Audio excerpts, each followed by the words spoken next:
Buenas noches a todos. Soy la doctora Fernanda Gutiérrez Escolano y les doy la bienvenida a este tercer día de sesiones académicas del simposio número 21 y primer simposio virtual de la AMBI.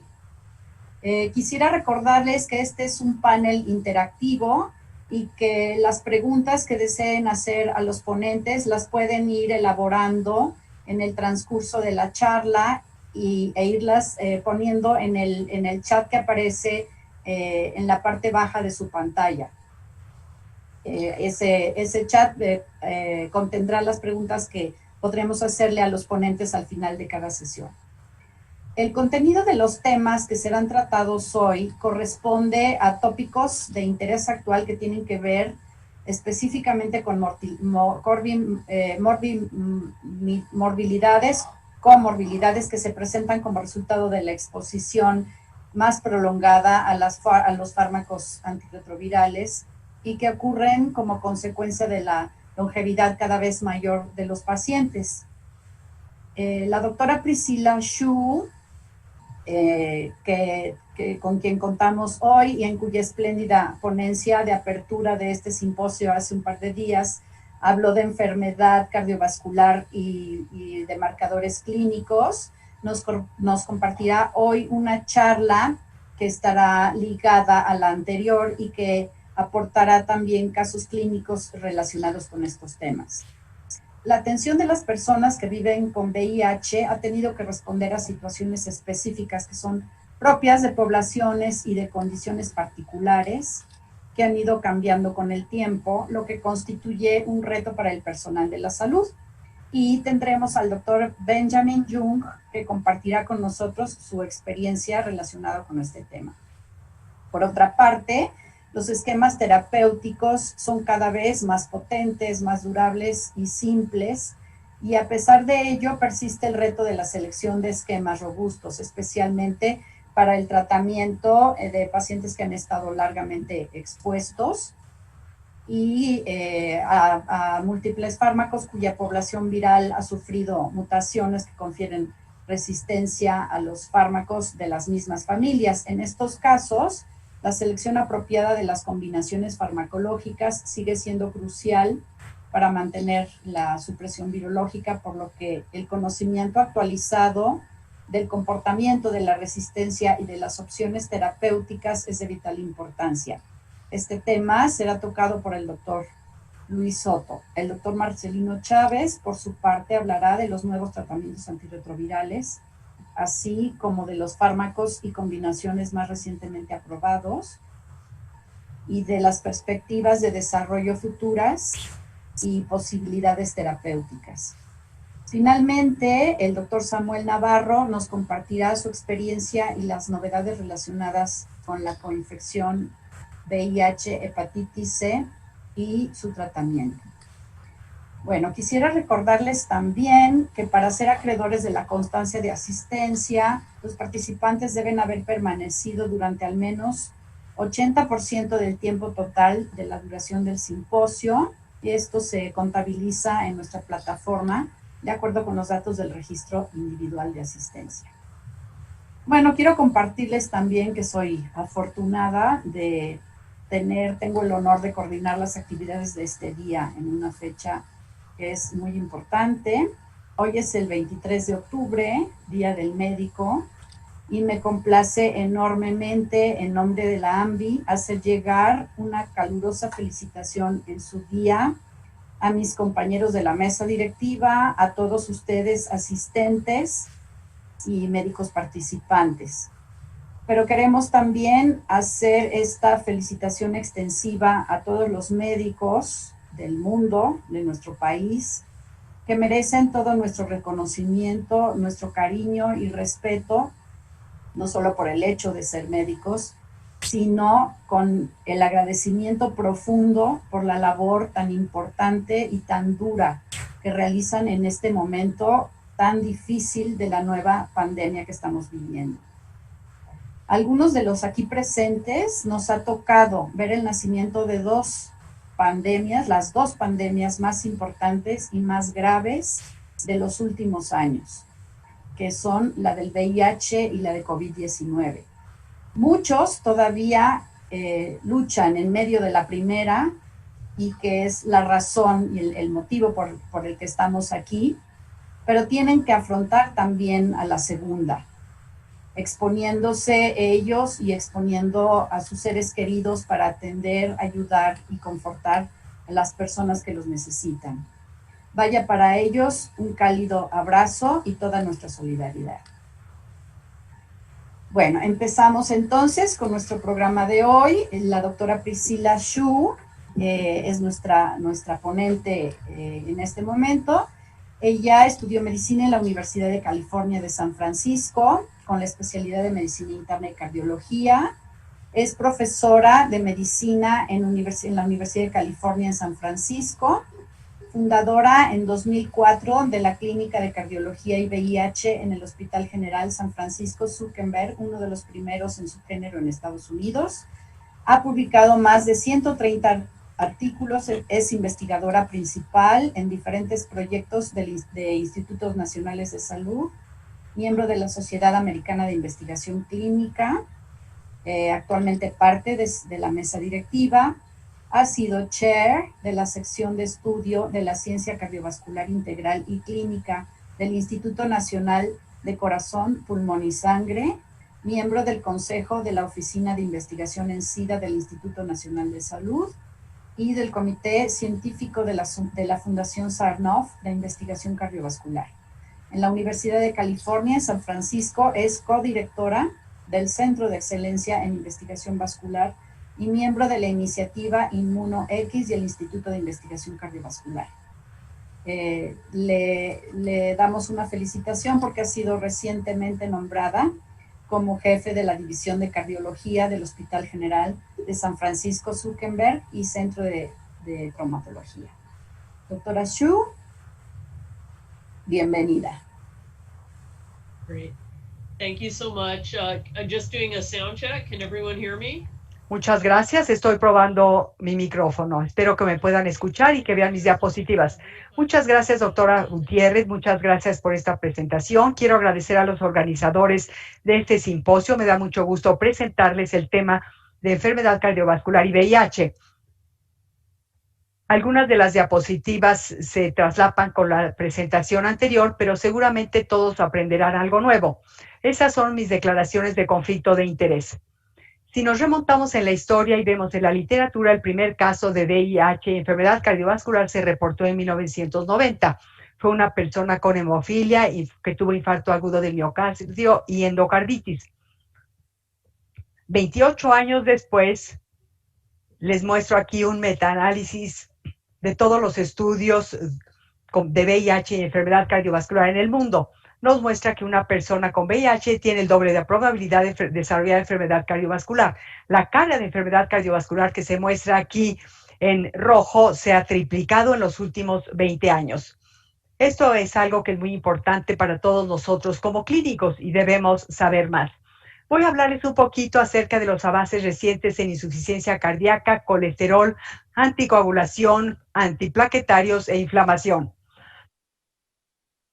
Cuando escuchamos las palabras 90, 90, 90, además del control de la enfermedad de VIH, esto a lo que se refiere el primer 90, hay que pensar en el cuarto 90 que tiene que ver con las comorbilidades.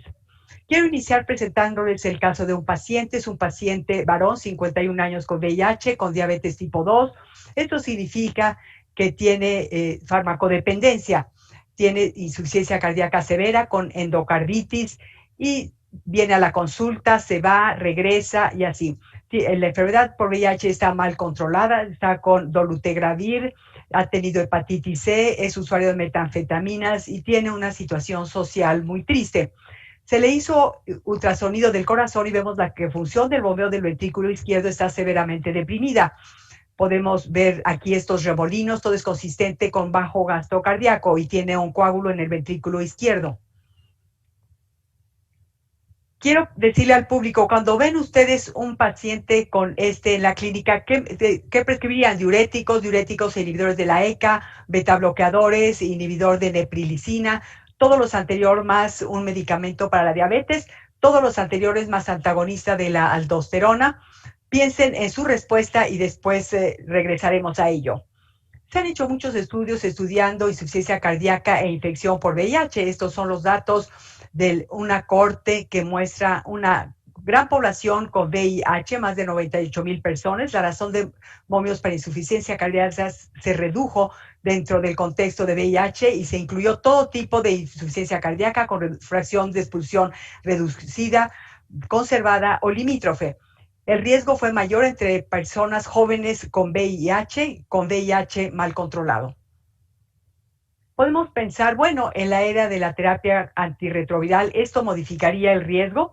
En este estudio se ve a personas con infección por VIH en el hospital, en la región del Bronx. Tenemos una cohorte de personas, casi 40% de ellos con carga viral receptable, la mitad mujeres y una gran cantidad de uso de drogas. Vemos estas cohortes y los autores pensaron que las personas que estaban tomando inhibidores de la proteasa, que se muestran en rojo, en comparación con los que no los estaban tomando, tuvieron un riesgo significativamente mayor de ser hospitalizados por insuficiencia cardíaca y tuvieron menor probabilidad de vivir más tiempo. Los autores de este estudio dicen que potencialmente los inhibidores de la proteasa pueden interactuar con el virus del VIH y ocasionan empeoramiento de la insuficiencia cardíaca y aumento de la mortalidad cardiovascular. Quisiéramos saber a qué se debe. Sabemos que se debe al medicamento para el VIH porque pensábamos que esto los ayudaba a vivir más tiempo o puede haber inflamación crónica o inmunoactivación.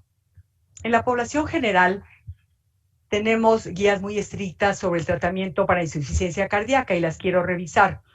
Tenemos diferentes clases y etapas de la insuficiencia cardíaca. Hay pacientes en riesgo que no tienen cardiopatía estructural o cardiopatía estructural asintomática y finalmente patología estructural sintomática con insuficiencia cardíaca. Gran parte de estos síntomas están clasificados por los que tienen ninguna limitación, alguna limitación o muy severa limitación. Tengo el paciente que les presenté, él tiene cardiopatía estructural, tiene insuficiencia cardíaca y tiene síntomas de insuficiencia cardíaca.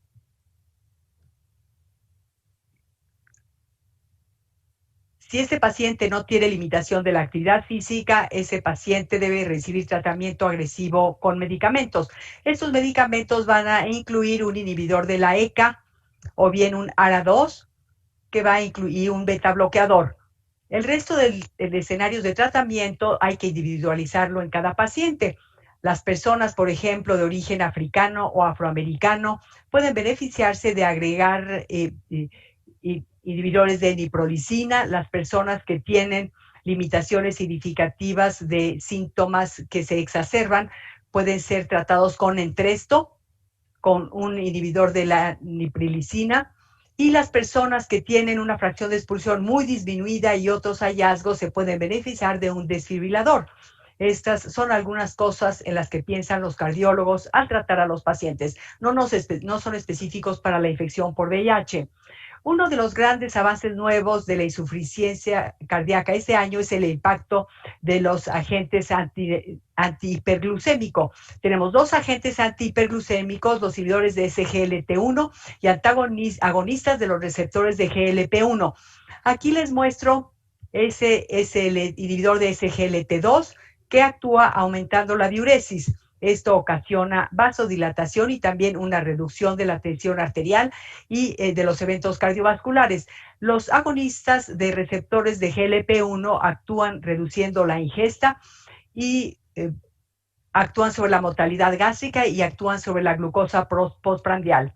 Estos agentes tienen beneficios significativos dentro del contexto de la enfermedad renal y esto se ha mostrado en diferentes estudios en la población sin VIH. También muy sorprendente es que estos medicamentos parecen tener un beneficio de reducción de la mortalidad cardiovascular, como se muestra aquí. En este diagrama, lo que está del lado izquierdo es benéfico y lo que está del lado derecho no es benéfico y no debería atravesar la línea de en medio. Aquí vemos vemos un beneficio en reducción de hospitalizaciones por insuficiencia cardíaca, mortalidad por todas las causas y mortalidad cardiovascular. Tenemos aquí los efectos secundarios. Aquí hay mayor riesgo de infecciones genitales y otros efectos secundarios. En la comunidad cardiológica se piensa que las personas con diabetes deben recibir tratamiento agresivo con metformina y estatina, y los pacientes que todavía tienen hemoglobina glucosilada elevada e insuficiencia cardíaca se pueden considerar los inhibidores de SGLT2. Y aquí hay diferentes escenarios para personas con enfermedad renal o enfermedad arteriosclerótica. Uno de los estudios grandes en el contexto de insuficiencia cardíaca es este estudio a gran escala con pacientes sin VIH, con insuficiencia cardíaca, con disminución de la fracción de expulsión y con síntomas. Aquí vemos que no todas estas personas eran diabéticos. Este fue un estudio de desenlaces clínicos, incluyó a más de 800 pacientes. Vean que el resultado neto del estudio es que respecto a los eventos clínicos hubo una reducción significativa en el desenlace primario del 26%, que incluyó mejora de la hospitalización por insuficiencia cardíaca, así como mortalidad cardiovascular. Hubo una mejora enorme. Si vemos los diferentes subgrupos, vemos que el beneficio se ven todos los subgrupos, incluidas a las personas que no eran diabéticas, lo cual es fascinante. En el futuro, entonces, incluso si uno no es diabético, se puede beneficiar de estos esquemas para insuficiencia cardíaca. La FDA ya aprobó el uso de estos agentes para las personas con insuficiencia cardíaca, aunque no sean diabéticos y no deben ser diabéticos. Regresando al paciente del caso que les presenté con VIH, creo que la respuesta correcta es todos los medicamentos anteriores, más un antagonista de la aldosterona. Esta es la respuesta cardiológica a la pregunta. Dentro del contexto del VIH, realmente no ha habido estudios aleatorizados que estudien específicamente la infección por VIH en el contexto de la insuficiencia cardíaca. Algunos estudios han estudiado dispositivos específicos en esta población de pacientes y otros han analizado la inmunoterapia en estudios con niños. Se han visto los cambios y se ha visto que las personas con VIH no deben ser excluidos como candidatos a trasplante de órganos, incluido el de corazón. En el contexto de VIH bien controlado, hubo resultados similares en pacientes sometidos a trasplantes. Se utilizó el dispositivo de asistencia ventricular con buenos resultados, con bajas tasas de rechazo, incluso buenos resultados en el seguimiento a largo plazo. El dispositivo de asistencia ventricular se puede utilizar como transición antes del trasplante. ¿Qué podemos decir de la muerte repentina cardíaca que mencioné en la plática anterior? En este estudio hubo mayores tasas de muerte cardíaca repentina en la población de pacientes con VIH, que se muestra en rojo, más de 4 veces superior que en la población sin VIH en San Francisco. Queremos saber por qué esta tasa es más elevada y cómo podemos evitarla en personas en riesgo. Les mostré el día de ayer esta información. Es un estudio de autopsias y pudimos hacer una valoración muy completa de los expedientes y del tejido de autopsia de todas las personas con VIH. Este es un colaborador mío. En este estudio vimos tasas más altas de muerte cardíaca repentina y muerte arrítmica repentina en el contexto de infección por VIH. El resultado o la conclusión es que hay tasas significativamente más altas de mortalidad arrítmica por VIH en San Francisco. Estos son los hallazgos en estos grupos de pacientes. Estos son otros estudios de autopsias. Si vemos tinciones aplicadas al tejido cardíaco, se muestra la fibrosis en azul. Hubo mayores niveles de fibrosis cardíaca en todas las personas que vivían con VIH. Este hallazgo fue el que ocasionó las muertes por arritmia en personas con infección por VIH. La fibrosis cardíaca se asoció directamente con muerte arrítmica repentina en el VIH. Hay otros estudios que han encontrado tasas más altas de altas con desfibrilador en pacientes con VIH. Este es un estudio que muestra que el uso de cocaína y la insuficiencia cardíaca se asociaron con un alta hospitalaria con desfibrilador y aumento de la mortalidad. Veamos ahora otro caso, un varón de 62 años con VIH desde 2002, bien controlado con Biktarvy, tenía hipertensión, tiene un Apple Watch que detecta fibrilación, tiene fibrilación auricular. ¿Qué hacemos? En este escenario, ¿qué hacemos? Le damos un anticoagulante. ¿Cuál anticoagulante es el que tiene menores interacciones medicamentosas? Rivaroxaban, apixaban, o anticoagulantes orales directos. Se pueden utilizar para todos los tipos de fibrilación auricular. Dabigatran se elimina por la vía renal. Regresaremos después a la pregunta. Regresemos al estudio de Apple Heart, que fue muy publicitado. Se hizo en la población general. Es un estudio masivo de personas jóvenes que tenían un sensor en el reloj. Las personas que tenían pulso irregular fue un bajo porcentaje, 0.52%. De los que fueron notificaron la tasa de fibrilación auricular, solo el 21% regresaron el parche del electrocardiograma. Era una población de pacientes muy jóvenes y esto nos indica que se excluyó a muchos pacientes. Muchos de ellos nunca regresaron. Aquí tenemos a personas que tenían este tipo de arritmias. Como era de esperarse, se encontraron en la población mayor, lo cual no es sorprendente. La infección por VIH en sí misma ha sido asociada con mayor incidencia de fibrilación auricular. Este es un estudio que hizo Jonathan Shu, que muestra que las tasas de fibrilación auricular fueron más altas en personas jóvenes con VIH, que se muestran aquí en comparación con las personas sin infección por VIH. Si vemos las variables que están asociadas con fibrilación auricular incidental, incluyen, por ejemplo, hipertensión, diabetes, edad avanzada e infección por VIH. ¿Cómo tratamos a las personas que tienen fibrilación auricular? Utilizamos un calculador de riesgo para ver si vamos a prescribir anticoagulantes. Sabemos que utilizando el calculador de riesgo, este no tiene un buen valor predictivo dentro del contexto de la infección por VIH. No es predictor del riesgo de eventos tromboembólicos. Es interesante que entre las personas con VIH estar recibiendo Coumadina no pareció prevenir los eventos tromboembólicos. Al igual que ocurre con el riesgo cardiovascular, tenemos que diseñar una calculadora de riesgo tromboembólico específica. Regresemos ahora a las partes fundamentales de la cascada de la coagulación que vimos en la Facultad de Medicina. Tenemos aquí las vías intrínseca y extrínseca que inicia con el factor 12A, 10A. Estos son, el factor 10A es el blanco de todos estos anticoagulantes nuevos, apixaban, edoxaban, rivaroxaban. Hay otros agentes como dabigatran y ribavirudina que están dirigidos directamente a la trombina. Aquí tenemos la dosificación de estos agentes que se muestra aquí. Aquí tenemos fibrilación auricular no valvular. A veces hay que ajustar la dosis dentro del contexto de insuficiencia renal o insuficiencia hepática y puede haber interacciones medicamentosas. Entonces, aquí tenemos que las personas que tienen enfermedad renal significativa se podría considerar ya sea Coumadina o apixaban o anticoagulación oral, de acuerdo con estas guías. Varios estudios se han hecho en la población con VIH y que muestran interacciones medicamentosas significativas.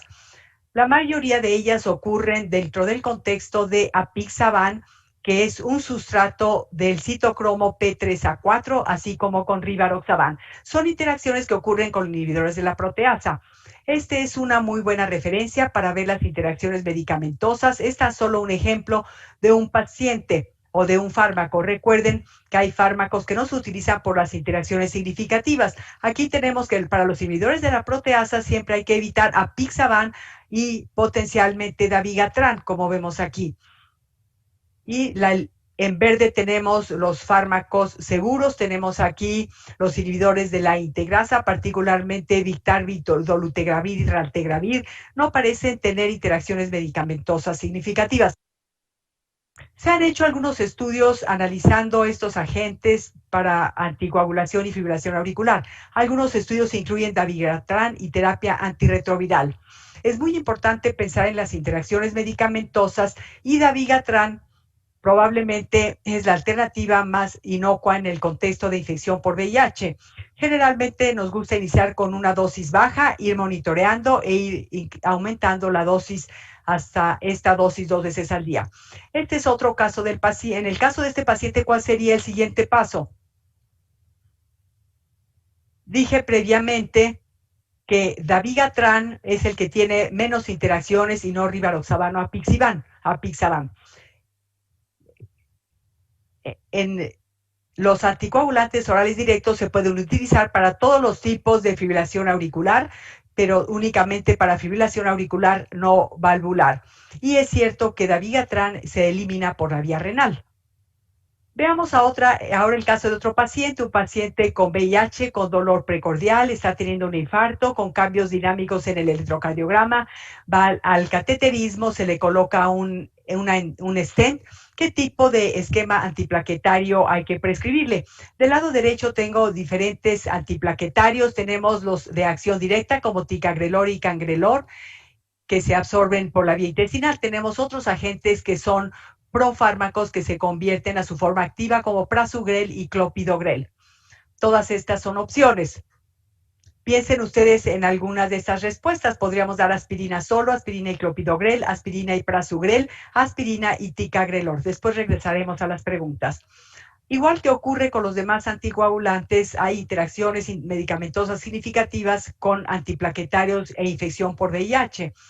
Y de nuevo, clopidogrel probablemente es que tiene menos interacciones. La mayoría de ellos interactúan con inhibidores de la proteasa, por ejemplo, prasugrel y ritonavir pueden ocasionar disminución del anticoagulante del efecto anticoagulante. Con ticagrelor, si se utilizan estos agentes con un esquema potenciado con ritonavir, puede haber un mayor riesgo de hemorragia.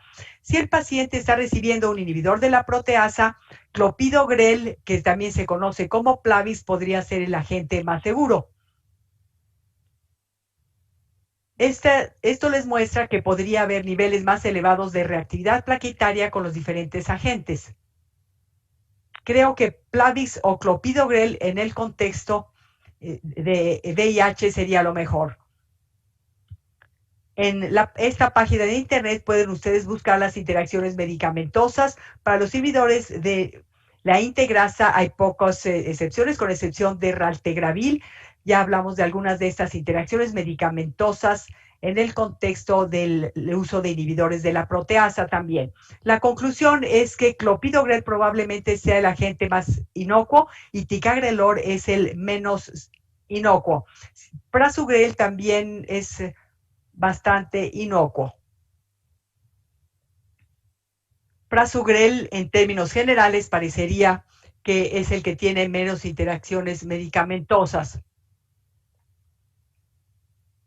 Regresemos a este caso, podemos decir que muy probablemente la respuesta es que todo depende de la terapia antirretroviral que esté recibiendo. Si está recibiendo inhibidor de la integrasa, entonces clopidogrel, como vimos anteriormente, es lo más seguro. Ticagrelor está asociado con riesgo de hemorragia. Por lo tanto, la opción más segura para el paciente sería probablemente prasugrel.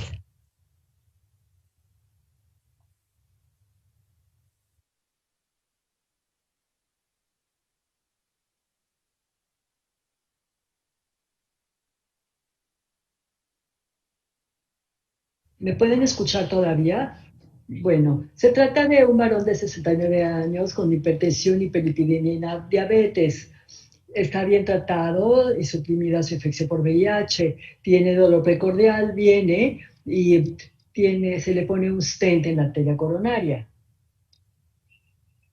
Le vamos a dar medicamentos de estatinas. Dirían, ¿qué de estas afirmaciones son correctas? Las estatinas reducen inflamación por VIH. Todos los pacientes se benefician de estatinas. Las personas que se les da una acetina y bajan. Tanto el LDL con marcador inflamatorio CRP tiene el resultado. Pensemos en esto y regresamos a ello.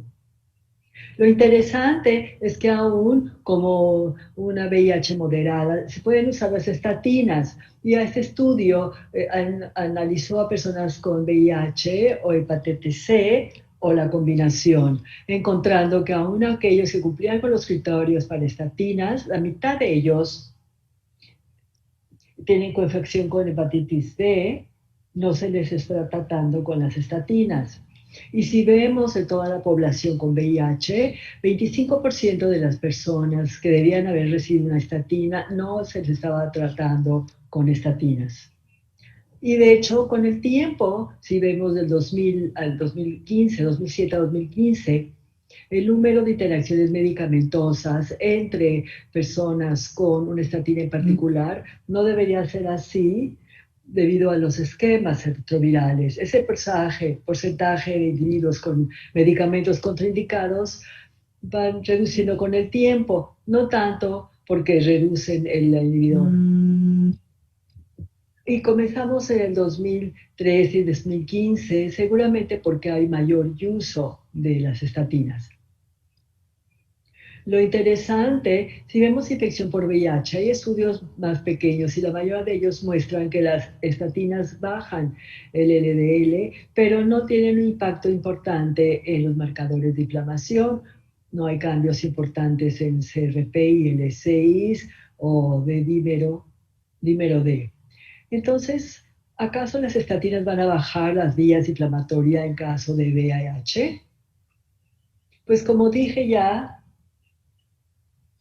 vemos a toda la población de pacientes y ese es el grupo de pacientes sin beneficio alguno por las estatinas. Y este es el estudio Aurora. Estas son personas con enfermedad renal terminal a quienes las estatinas no les beneficiaron, probablemente porque su arteriosclerosis ya era tan elevada. Pero dicho esto, aquellos que están tomando estatinas con hemodiálisis, no sé si se debe suspender, pero hay que considerar el riesgo-beneficio en este grupo de pacientes. Ese es el único grupo de pacientes en donde las estatinas no demuestran ningún beneficio. Regresando a la población en general, sabemos en muchos estudios que aquellos que están siendo tratados con estatinas pueden reducir la inflamación con la estatina y pueden beneficiarse clínicamente. Este estudio que midió los niveles de CRP y también colesterol con el tiempo, y vean aquellos recibiendo pravastatina, si obtuvieron el beneficio, aquellos tuvieron una reducción de su colesterol CRP, además del LDL. Entonces, debemos de considerar la infección por VIH una enfermedad equivalente a diabetes. Eso implicaría diferentes blancos para el colesterol. Sabemos, en la Sociedad de Cardiología del año pasado dijeron que aquellos con factores de riesgo elevados y un riesgo calculado elevado, ellos son los que deben cambiar su nivel de colesterol a 1.8 mililitros. Y sí recomiendan que disminuir su LDL a todos los pacientes con VIH que tienen un nivel de LDL de 70. ¿Y cómo vamos a llegar a esta meta? Son niveles bastante bajos. Déjenme continuar a esta. Regresamos al mismo paciente y las preguntas que les hice. Si las estatinas reducen inflamación con VIH, hoy no está demostrado. Todos los pacientes se benefician de las estatinas, falso. Aquellos con disminución de su LDL y CRP son los que tienen mayor beneficio de estatinas, eso sí es correcto. Bien, entonces se trata de personas con enfermedad coronaria. Todos ellos están tomando estatinas. Podemos dividirlos a algunos con riesgo residual de colesterol elevado y otras colesterol normal, pero tienen inflamación residual. Entonces, consideramos también aquellos con infección con VIH. Veamos primero aquellos con colesterol residual. Como decía yo, en la población en general, estos son estudios con control placebo y estatinas para bajar su LDL, así como su CRP. Ellos obtuvieron el mejor beneficio clínico de las estatinas y esto se ha mostrado en varios estudios.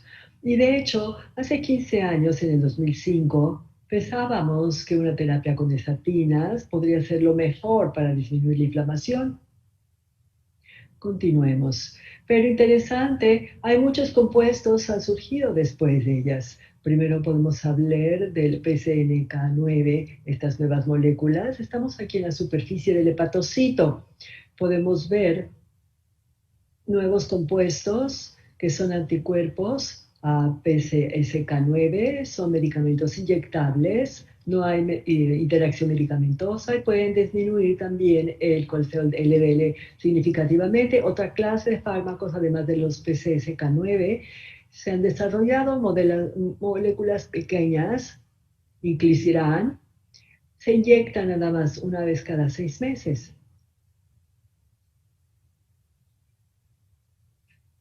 Digamos que son agentes PCSK9 con doble hebra.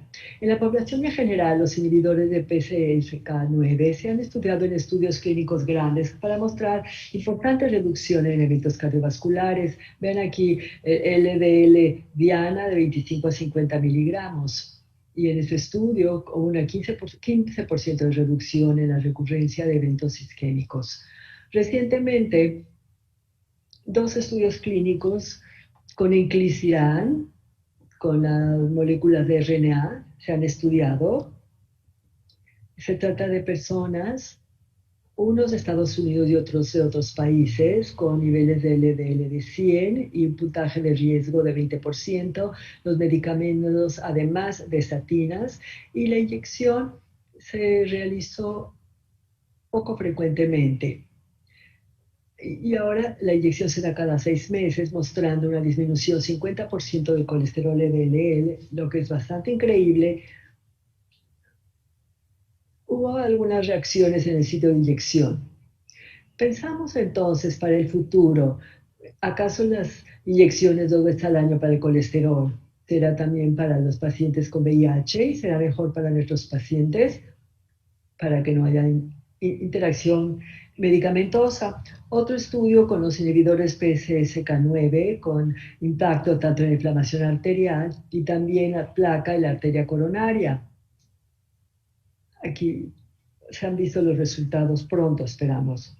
Regresamos a este mismo grupo, aquellos que tienen riesgo inflamatorio residual. Del lado derecho, en la población general, sabemos que metatrexato de baja dosis se usó en un estudio, no encontrando impacto en los marcadores coronarios ni en los eventos coronarios estadiados fuera de la infección por VIH. Otro estudio analizando la seguridad de metotrexato a baja dosis en VIH no mostró ningún impacto en la inflamación ni tampoco en la función vascular. Si vemos la cascada de inflamación, hablamos de estatinas, CRP, metatrexato, pero ¿y si subimos más en estas vías? O sea, dirigirnos a IL-1 beta, que es donde tenemos los esteres de neutrófilos, hipoxia. En la población en general, con enfermedades cardiovasculares, reduce muchísimo los eventos cardiovasculares y tiene un impacto muy importante en incidencia de cáncer o morir por cáncer, especialmente cáncer pulmonar. Inteligentemente, un pequeño estudio de infección por VIH por nuestro grupo encontramos una reducción enorme en los marcadores de inflamación y también inflamación arterial después de una sola dosis de canakinumab en pacientes con VIH. Otros estudios han demostrado que IL-1 beta tiene impacto también en metotrexato de baja dosis.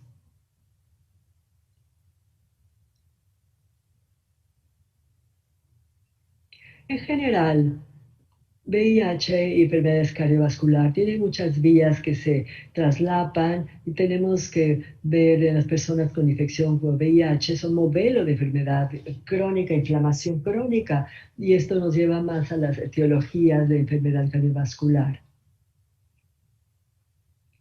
Me parece que por razones de tiempo me voy a saltar algunas de estas diapositivas, ya las cubrí en mi plática anterior. Quiero destacar un estudio reciente en la población en general que vio un medicamento en especial que estos tratados con ultracin estaban recibiendo terapia muy agresiva, incluyendo estatinas con colquicina. Hubo un 23% de reducción en los eventos clínicos y muy sorprendente porque colquicina lleva disponible mucho tiempo y tiene muchos efectos secundarios y hay bastante tolerancia gastrointestinal. En general está bien tolerada. En este estudio no encontraron biomarcadores en todos los pacientes, nada más en algunos. No hubo impacto importante en CRP, probablemente porque estos pacientes estaban después de haber tenido un ataque cardíaco. A todos se les trataba con estatinas y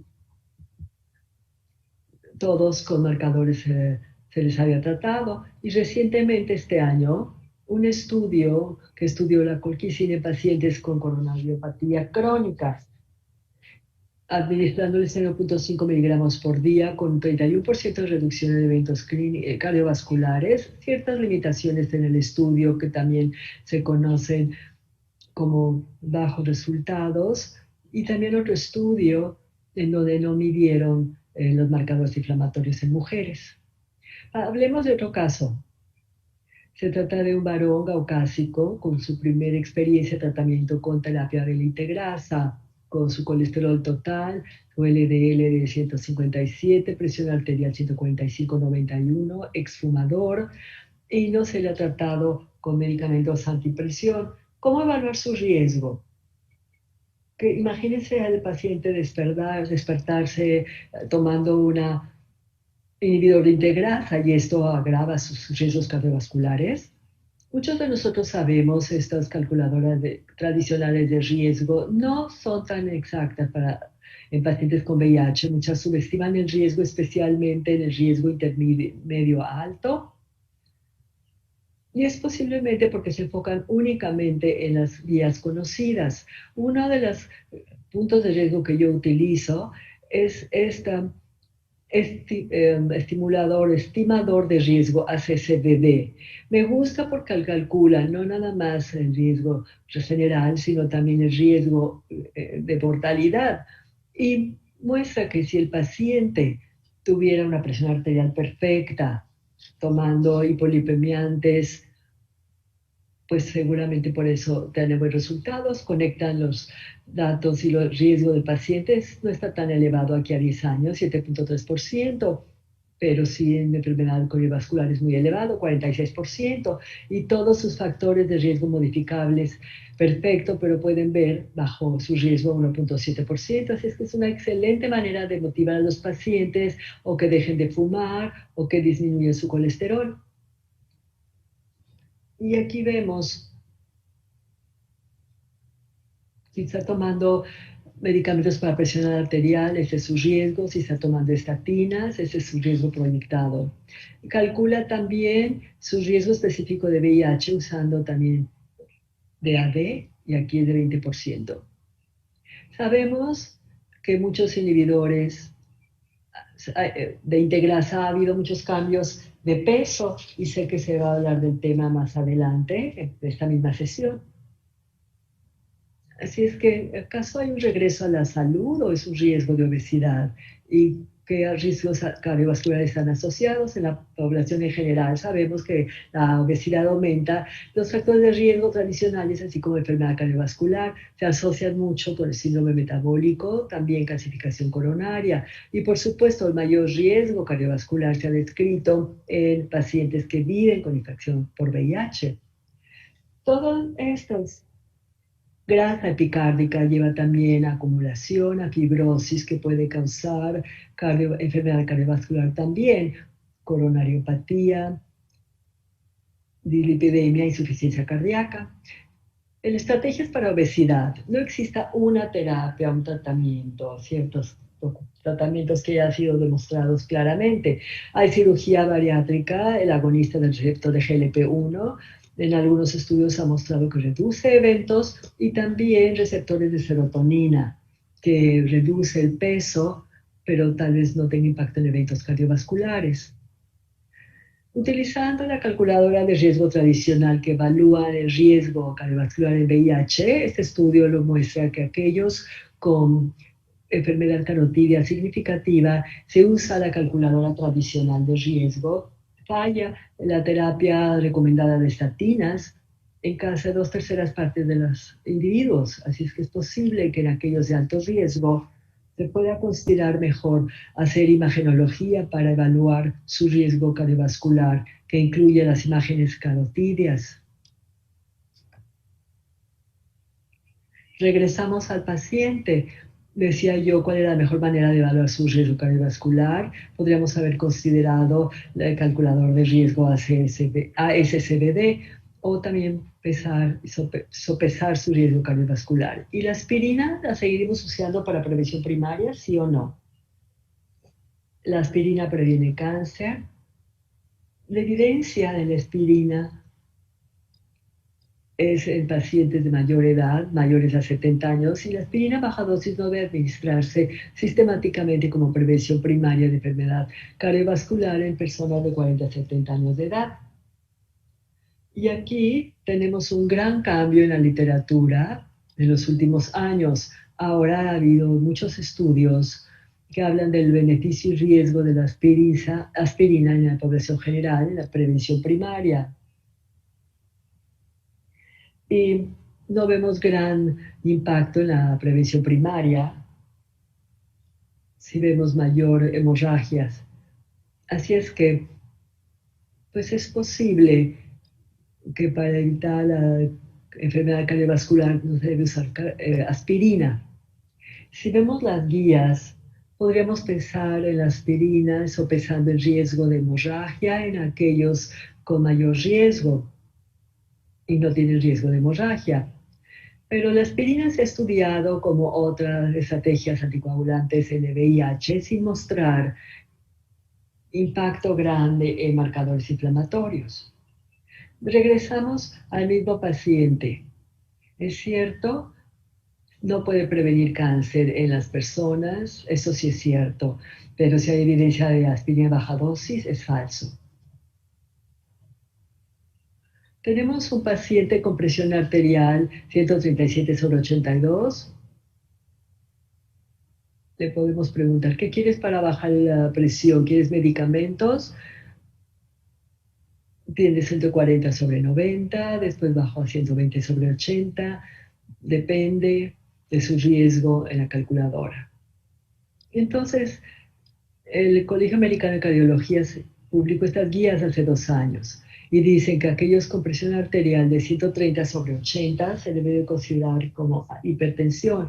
Así es que a menos que tengan 20 años de edad, muchos tenían hipertensión. ¿Qué significa esto? Si usamos una definición, aquellos con hipertensión van a aumentar significativamente tanto en hombres como mujeres, aún en jóvenes. Regresando entonces a esta persona, sabemos que usamos la calculadora de riesgo, conectamos y ponemos su presión arterial. Se puede usar una versión simplificada y en esta persona depende realmente de su riesgo cardiovascular calculado, si se le va a dar medicamento o no. Entonces se conecta la calculadora de riesgo, deberíamos de considerar también la presión arterial. Esto como respuesta a la pregunta, la meta debería ser de 130/80 y se debe de comenzar y considerar también su riesgo calculado. Entonces, para todas las personas, la terapia no farmacológica es indicada y la idea es medir la presión arterial y que caiga finalmente en 130/80. ¿Cómo vamos con tiempo? ¿Vamos bien?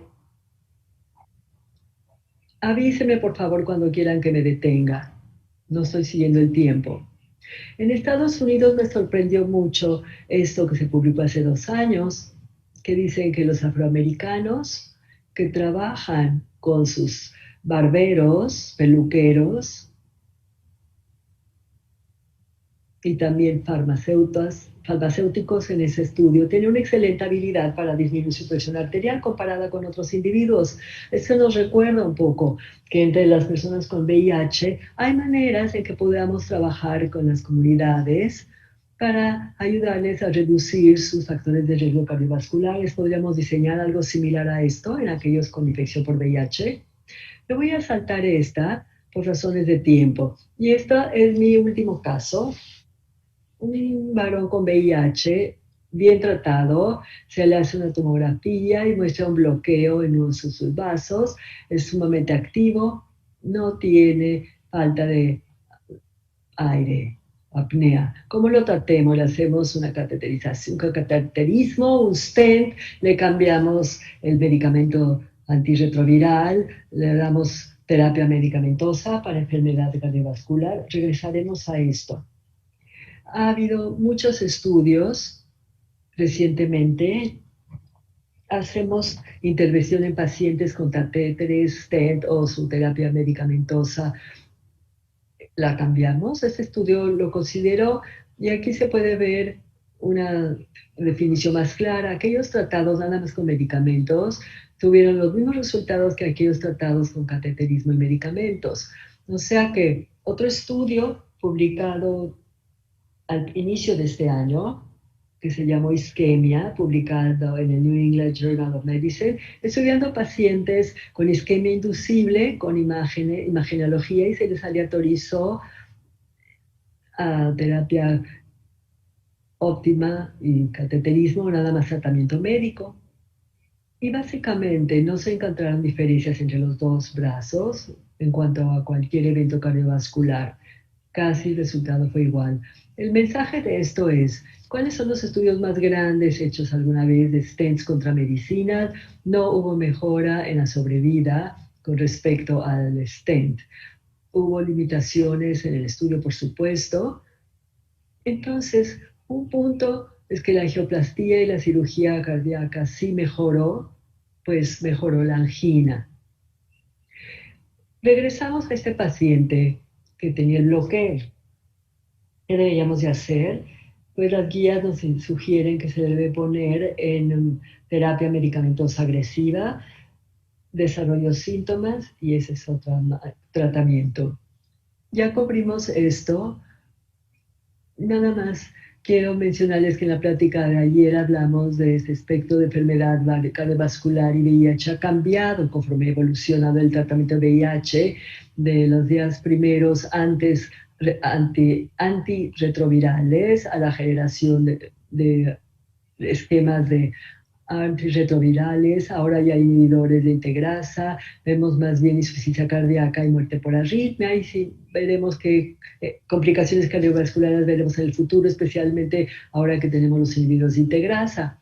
Así es que debemos estudiar más la enfermedad cardiovascular en la presencia de VIH, si va a haber medicamentos especiales para disminuir el colesterol o la presión. Y con esto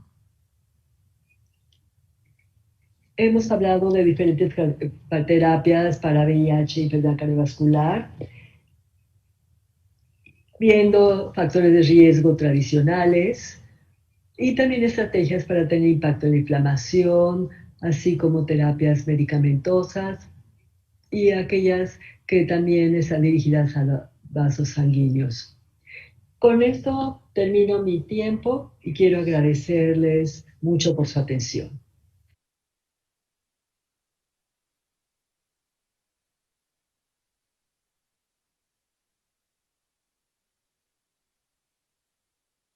Alguien pregunta si la PCR de alta sensibilidad debería incorporarse dentro del monitoreo de los pacientes con riesgo cardiovascular como estudio de seguimiento. So it's in the setting of HIV. Dentro del contexto del VIH, la proteína C reactiva ultrasensible quizás juega un papel menos importante que en la población general. Hay muchos estudios de inflamación en pacientes con VIH y se ha visto que la proteína C reactiva es menos predictiva de eventos clínicos, quizás porque está modulada en el contexto de la hepatopatía y hay pacientes que tienen hepatitis C. En el contexto de VIH, la PCR es menos útil. Hay otros biomarcadores como por ejemplo la interleucina 6, el D-dímero, son más predictores o mejores predictores de eventos cardiovasculares. El problema es que, por ejemplo, interleucina 6 es también un buen biomarcador en estudios poblacionales grandes, pero hay gran variabilidad interindividual. Si me pongo la cachucha de cardióloga y considero la infección por VIH, no utilizo la PCR porque generalmente está levemente elevada, pero en general no modifica mi tratamiento o mi manejo clínico del paciente. Recientemente se publicó un reporte sobre el uso de inhibidores de SGLT2 y presencia de cetoacidosis diabética.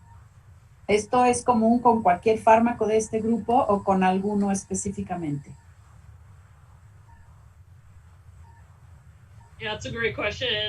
Es una muy buena pregunta. Creo que definitivamente es un efecto secundario que se ha reportado. No creo que sea muy común, sin embargo, es algo que hay que monitorear. Sí, definitivamente hay que tener cuidado. No sé si hay estudios que estudien esta clase terapéutica en pacientes con VIH. Quizás sea algo que es interesante analizar en los pacientes con VIH si tienen mayor riesgo de cetoacidosis diabética. Solo contamos en el sector público con atorvastatina y pravastatina. ¿Se considera que existe aún algún beneficio con estas estatinas?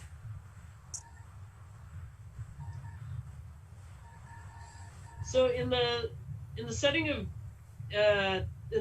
HIV, en personas con VIH, yo diría que si un paciente tiene dislipidemia, sí hay el beneficio de utilizar estatinas. Pravastatina no es una estatina muy potente. Probablemente no va a tener un efecto hipolipemiante agresivo. Sabemos de nuevo que en alrededor de 8,000 pacientes en estudios controlados con placebo, mientras más bajo el colesterol LDL, mayor es el beneficio cardiovascular. Esto ya se ha demostrado en muchos estudios diferentes.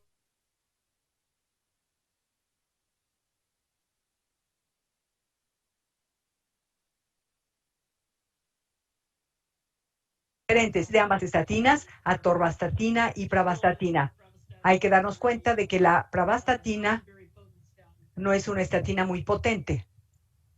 Pues bien, no hay tiempo para más preguntas. Agradecemos a la doctora Xu, muchas gracias por su espléndida charla, al igual que la anterior. Y bueno, agradecemos mucho su presencia en este simposio. Buenas tardes, doctora.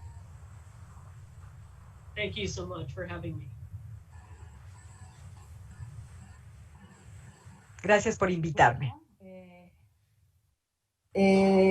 Nuestro siguiente ponente es el doctor Benjamin Jung, que es un gran amigo de México, una persona muy estimada por todos nosotros.